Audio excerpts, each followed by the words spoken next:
Welcome to One for the Money, the weekly talk show with interviews you can use. I'm national financial columnist and talk show host, Steve Savant.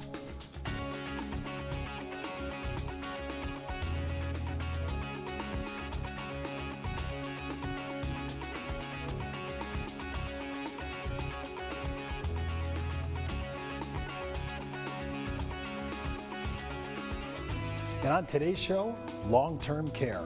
We all know we're going to be living longer, and the baby boom generation may cross new frontiers in human longevity.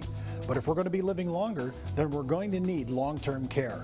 Most seniors spend $250,000 for long-term care, and that's real money. So to help us understand our future about long-term care needs and how to plan for our senior retirement years, this week's special guest, nationally recognized long-term care authority and syndicated columnist, Stephen Forman, all here on One for the Money. Well, welcome to the show, Stephen. Hi, Steve. Welcome, and I have to tell you, we look at so many things that are happening today in retirement. Sure. And one of the things that are in retirement right now is, how long am I going to live, and what kind of long-term care am I going to need? And a lot of people are saying, oh, I'm not worried about that anymore. Obamacare is going to take that. Not true. Not true. And then some people say, well, no problem. Medicaid's going to take care of that. Not a good solution. Not a good solution. It could happen, but it's not a good solution. Yeah, there are better solutions. There's better solutions. I've noticed that I just came off one of the mortality tables measuring how long people are living. I mean, Willard Scott says happy birthday to a handful of Americans that turn 100 every day.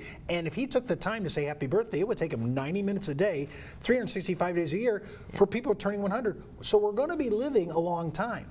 Yeah, in fact, I think it's funny you would mention that. I think he actually stopped doing the happy birthdays because it was taking too long. Yeah, the centenarians are becoming, the oldest old are one of the fastest growing demographics. So we're going to be around for a little while. And Absolutely. I noticed a stat. I was looking at some long-term care stats. People were saying the average mortality into the early 90s for boomers, and that's what we're starting to look at now. We're starting to look at that. Sure. Non-smokers, of course, decent health, things of that nature. But when we look at that, we're looking at maybe laying out almost $250,000 out of pocket. And that seems to be the average, not the best, the most, but actually $250,000. yeah, you know, and some of these retirement surveys, you have to be careful because some of them do not even include the cost of extended care. So be careful what you look at. But in the past, we used to be looking at people retiring at 65. That would be when they were looking at Medicare and thinking about retirement plans. And now we're looking at people working longer and retiring with not just 20 years ahead of them, but people that have to consider 20, 30, 40 years of retirement and a serious concern about not outliving their money. And so this is, you know, extended care is a real serious concern. Well, I'm looking at where money comes from when people actually have to pay out medical bills, pay out long-term care. I'm looking at some of this, and the number one place where most Americans do this, that comes from their savings accounts. So 75% of all that is coming directly out of pocket. And by the way, remember, they pay taxes on this already. So it's the net amount that we're talking about. Social Security is a second largest area where we have money to pay for long-term care, kind of convalescent care, all these things. This is coming out of actual my pocketbook, our Social Security, and then another one. You said, we mentioned Medicare. It's not the best choice. It could happen, it could help, but it's not really the best choice. Talk about why that's such an issue. Right. Well, let's clarify. There's actually Medicare and Medicaid, as I'm sure you know, but I want to make sure that our listeners understand as well.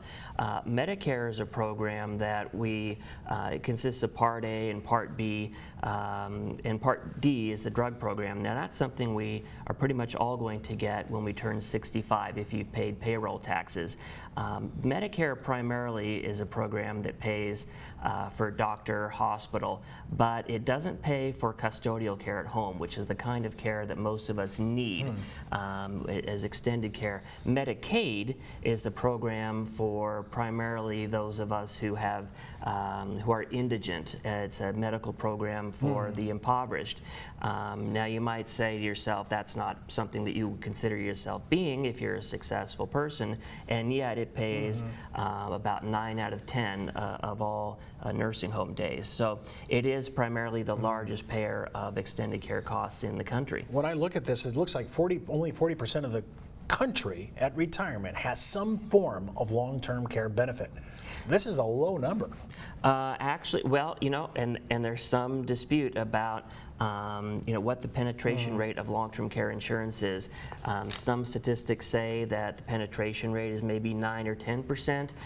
If you ask Americans whether they own long-term care insurance, sometimes you'll see people reporting 15 to 20%, which suggests that people think they have the product and they don't actually have the product. And then other surveys suggest that it might be as high as 50%, and we get those numbers when we consider the actual market for long-term care, which may be the actual market when we consider who can health qualify, who has the finances, who's in the right age demographic. Perhaps the market is only really as large as 15 to 20 million Americans, and when we look at it from that perspective, perhaps penetration rate is as high as 50%.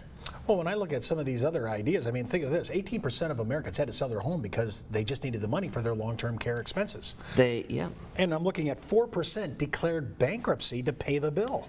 In fact, I'm going to agree with you that medical bankruptcies due to medical circumstances, that is the #1 reason for bankruptcy. There was a cover story on Time within the last month called The Bitter Pill, which is looking at healthcare costs in America, which did suggest that medical reasons are the #1 reason for bankruptcy. But I'm glad you mentioned homes, because our homes, our equity in our homes is the #1 source where we are keeping our assets. And that plays into Medicaid, because I think the median home value of a home in America is somewhere between about $180,000 to $230,000. Yeah, when I think about our home paying the bill, it's going to be that's going to be tough. People are trying to do reverse mortgages just for income. Yes. So when we come back from the break, we're going to talk about some of these stats and give you some of the basics of long-term care. Did you know the average 401k runs out of money just 7 to 8 years into retirement? Time Magazine, the Wall Street Journal, and many other publications have warned of the difficulty of saving with a 401k. But what if there was a way to create tax-free lifetime retirement income with no stock market risk? Good news, there is.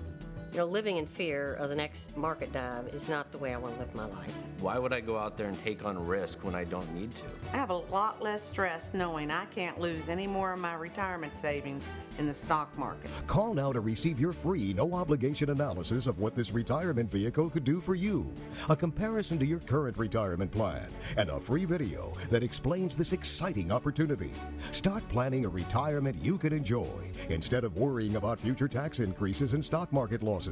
Creating income that will last your entire life is the most important thing you'll ever do. Take control of your future. Call now for your free analysis, comparison, and video. Well, welcome back to our second segment, 2 for the show. And of course, we're with substantial authority on long-term care, Stephen Forman. Stephen, we're talking about our homes. I mean, this is the #1 asset in America. I don't want to do anything wrong that I shouldn't be doing.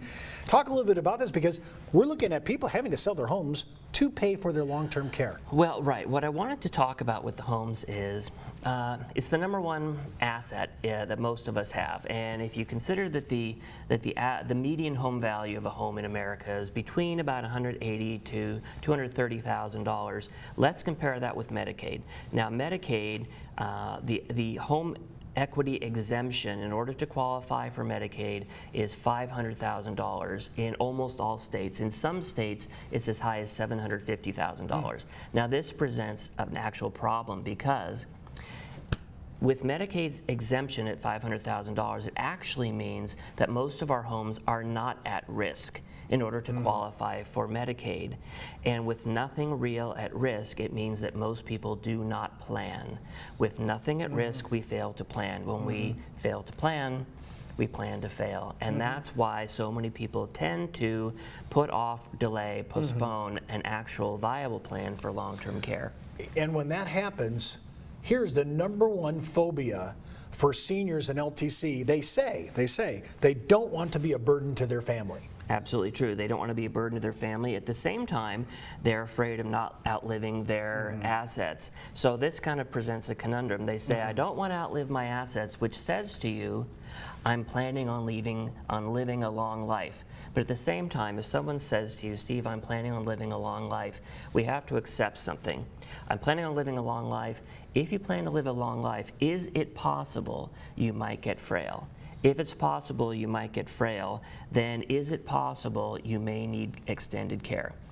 It is. So if you need extended care, do you know what extended care is? I might ask someone. Yeah, you know what, Steve? I don't think people know this. I mean, when we think of long-term care, I think nursing home. Right. That's all I think. No, it's not.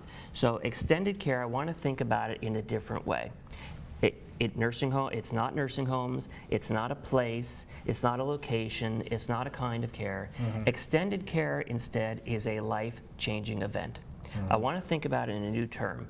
But let's get away from long-term care because the term is kind of confounded now with ideas that people have. It's a bad connotation. Instead, extended care is a life-changing event that can have catastrophic consequences for your wife or your family and your ability to maintain your financial commitments in retirement.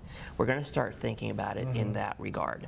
Well, when I look at it, I mean, I've heard phrases like this is assisted living.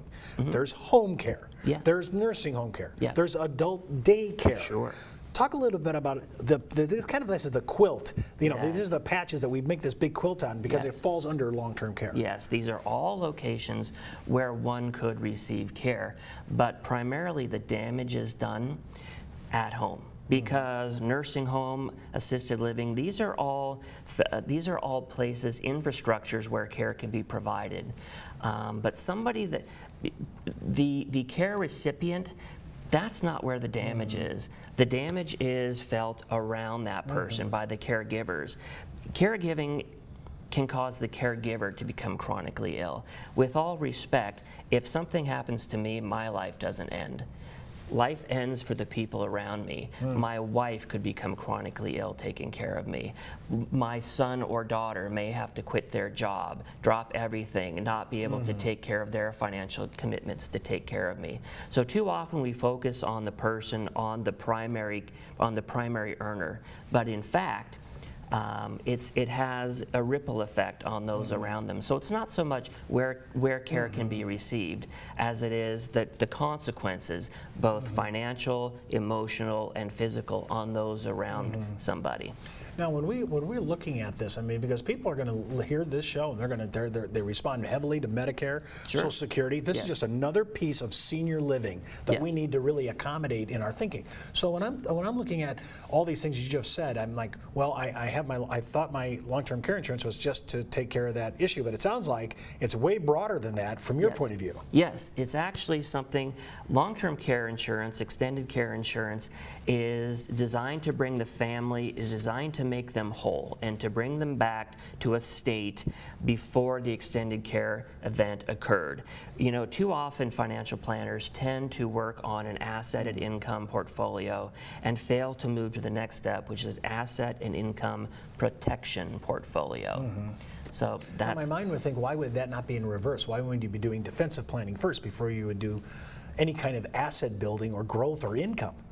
Well, I should hope that more planners do that. But according to the statistics that we find, a lot of CFPs, financial advisors, are simply not comfortable bringing up these kinds of questions too often because, as you know, long-term care insurance is medically underwritten, and that's kind of there's a disconnect. They're not comfortable asking these kinds of questions with their clients, which is why we find that a lot of advisors tend to partner with a long-term care expert. Well, when I think about it, this is what we're planning. It's part of senior living. We have to incorporate this. If you're really a planner out there, you need to be thinking about long-term care. When we come back from the break, we're going to talk about some of the costs. Sure. Should I do indemnification or reimbursement? All these things we're going to talk about right after the break with Steve Forman. Did you know the average 401k runs out of money just 7 to 8 years into retirement? Time Magazine, the Wall Street Journal, and many other publications have warned of the difficulty of saving with a 401k. But what if there was a way to create tax-free lifetime retirement income with no stock market risk? Good news, there is. Living in fear of the next market dive is not the way I want to live my life. Why would I go out there and take on risk when I don't need to? I have a lot less stress knowing I can't lose any more of my retirement savings in the stock market. Call now to receive your free, no-obligation analysis of what this retirement vehicle could do for you, a comparison to your current retirement plan, and a free video that explains this exciting opportunity. Start planning a retirement you can enjoy instead of worrying about future tax increases and stock market losses. Creating income that will last your entire life is the most important thing you'll ever do. Take control of your future. Call now for your free analysis, comparison, and video. Well, welcome back, everyone. We're with Steve Forman. We're talking about long-term care. Steve, I'm looking at this. It says the odds are that you'll need long-term care. It says 70% of Americans. Now, I'm thinking about the graying of America. Sure. I mean, actually, the world is just getting older, but America is really, half the population is going to be 50 and over here in a couple of years. Right, right. A lot of people have heard the statistic that I think 10,000 baby boomers are turning 65 every day. So it's also called an age wave or the silver tsunami. And it's, in large part, you think it's just something we have to sit back and wait for our phones to ring. But the caveat is our phones are not ringing. So why is that not occurring? And there's an answer for that, actually. Part of that is because statistics don't sell. So I'm going to explain why that is. It's because when we, and not to counteract this, but when we go out to our clients and we suggest, well, 1 out of 2 people over 65 is going to need care, people have a tendency to react and say, well, I'll be the 1 out of 2 who doesn't need care. Or we say, 65% of claims are now initiated by women and 70% of claim dollars are by women. People then have a tendency to say, well, I'll be the 30% who doesn't need it. So one of the big transitions we can make now is to move from risk-based selling using statistics and facts, and it's okay, we can go into statistics because they're useful for designing plans, but is to move into consequences-based selling. And that says, even if we allow that this could never happen to you, and I might say, Steve, this is probably never going to happen to you, but what if it did?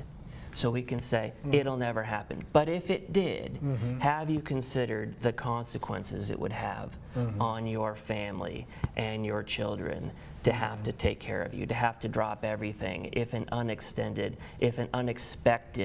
care event were to occur to you and have unforeseen consequences on their emotional and physical and financial and your ability to maintain your commitments, your financial commitments in retirement. So we switch to a consequences base. Well, I'm looking at the consequences now, and I mean, these numbers are staggering to me. Sure they are. I'm looking at health care aid, just in a long-term care service. I'm not talking about the Ritz here. I'm talking about average. Sure. So I'm looking at 20.20, so it's about $20 an hour. Right. Assisted unit is about $3,300 plus per month. Sounds about a right. nursing home's about $195, and a private room could be up to $7,000 a year. I mean, Yeah. that's serious money. Yeah. And this last one here, nursing home with a private room, that number looks like 78 grand. I mean, those numbers are just impossible for me to get my head around. Yes, and those are right in line with what we're seeing, about 80 to 100 grand a year for nursing home, and maybe half that for assisted living or around-the-clock home care.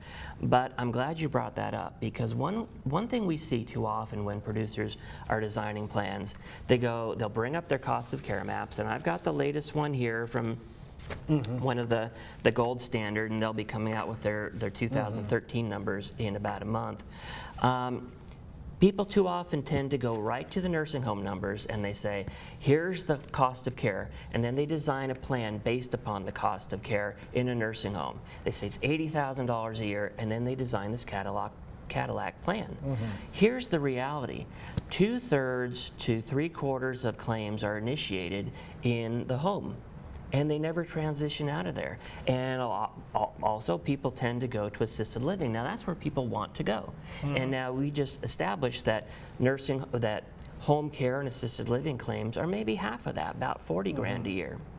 So if we know that most people want to receive care in their homes, and claims bear out that they do receive care in their homes, why are we continually as an industry shooting ourselves in the foot by quoting plans based upon care in a nursing home that's twice as much, consequently devising plans that cost an exorbitant amount, and then feeding into the negative stereotype that consumers have that long-term care insurance is too expensive. Instead, we should be devising plans that are based upon care where people intend to receive care in their homes and where they do receive care, and devise plans that are actually affordable. Do you think there's a difference in the way you've looked at you know all the plans? I do. I'm looking at, is there a difference between, should I look at reimbursement plans over indemnification? What? These are all, there's a lot of questions they Right. always ask. Do I want to sit there at the end of every month and hand a bill in to get reimbursed, or do I want to just have an indemnification plan that once I trigger the event, I just have this coming in? Right, very good question. You know, there are pros and cons to both. The lion's share of products out there right now do operate under the reimbursement scenario. And while it can be spun to say that it's cumbersome. You receive bills, you turn them in. The reality is that some carriers are significantly better at that than others. Some have been doing that process for 30 years, and still they receive very high claim satisfaction surveys, and people are very happy with it, and they do it like clockwork, and they're paying $3 million per day in claims. So it can work. When we come back, I want to talk about this because it's really, to me, this is an important issue. Sure it is. Reimbursement, indemnification. I want to make sure that when we look at a long-term care and we look at the pros and cons, that everybody understands the economic yin and yang of it, because I think this is going to be the play, and will the carrier pay? We'll be right back. Did you know the average 401k runs out of money just 7 to 8 years into retirement? Time Magazine, the Wall Street Journal, and many other publications have warned of the difficulty of saving with a 401k. But what if there was a way to create tax-free lifetime retirement income with no stock market risk? Good news, there is. You know, living in fear of the next market dive is not the way I want to live my life. Why would I go out there and take on risk when I don't need to? I have a lot less stress knowing I can't lose any more of my retirement savings in the stock market. Call now to receive your free, no-obligation analysis of what this retirement vehicle could do for you, a comparison to your current retirement plan, and a free video that explains this exciting opportunity. Start planning a retirement you can enjoy instead of worrying about future tax increases and stock market losses. Creating income that will last your entire life is the most important thing you'll ever do. Take control of your future. Call now for your free analysis, comparison, and video. Well, welcome back. Of course, we're talking about long-term care with long-term care expert Stephen Forman. Stephen, we were talking about it before the break, the reimbursement, and sometimes I go, yeah, because I want to get exactly what I shelled out. I want to get it back in my hand. Yes. But sometimes people look at cash indemnification. You know, they just say, I don't want to mess with that. Right. And there's good and bad for all this, right? Well, with true indemnity policies where, you know, if you say I was in the facility for that day, then they just pay you the max amount that you bought.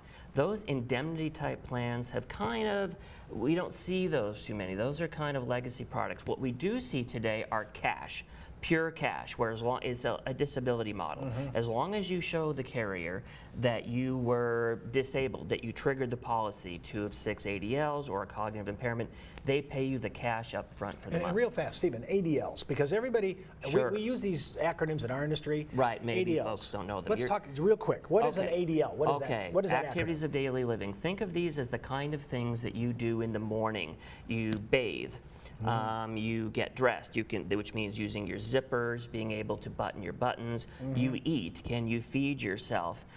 Bathing activity. Transferring. Can you get from the bed into the bathroom? Toileting. Can you use the facilities? And continence, which is actually, you know, your actual own continence. So these are typically, we think about these as the activities you can perform in the morning just routinely without standby or hands-on assistance. So if you can outperform 2 of 6 ADLs, that is a standard traditional definition that's been around since 1997 from HIPAA. No, you said a really big question of mine. The issue of definition. Yes. Because every carrier seems to have a little bit different take on some of the definitions. They all agree that 2 out of 6, but Yes. do they all agree on the definition of what those are? You know, I have heard people attempt to make what I would say is a mountain out of a molehill when they say, is it standby or hands-on? Does somebody have to, hold your arm to help you, or are they just within arm's reach? My take on this, having looked at the issue from all sides, is that basically they are interpreted. By the time you get past all the language, they are interpreted the same way by and large. That carriers are allowed to, that the language is substitutable at the claims level. That's been my understanding. But I want to get back to the cash thing before we leave. So cash says, once you've triggered it, they send you the cash. Now, there are plans that still pay 100% cash. What you bought, you get 100%. The advantage is there's no strings attached. I mean, cash talks. So you are basically at your discretion to spend the money any way you wish.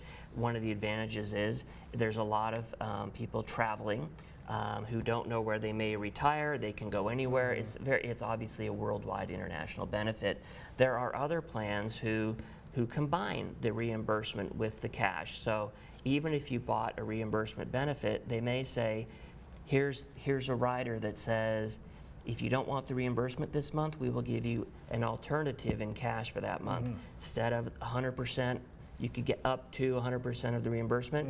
How about 40% of your benefit as a cash alternative for the month? So it's something to look for in policies. When I'm trying to think about this, and we have many seniors watching our show, Sure.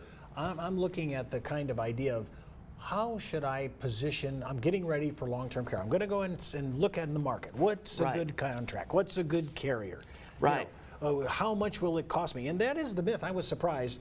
Last year, I decided, hey, it's my time. Sure. I just entered my early 60s, and I said, hey, and I was surprised. It was nowhere near the price I thought it was going to be. No, and we look at statistics on price all the time, and there's a huge range of price.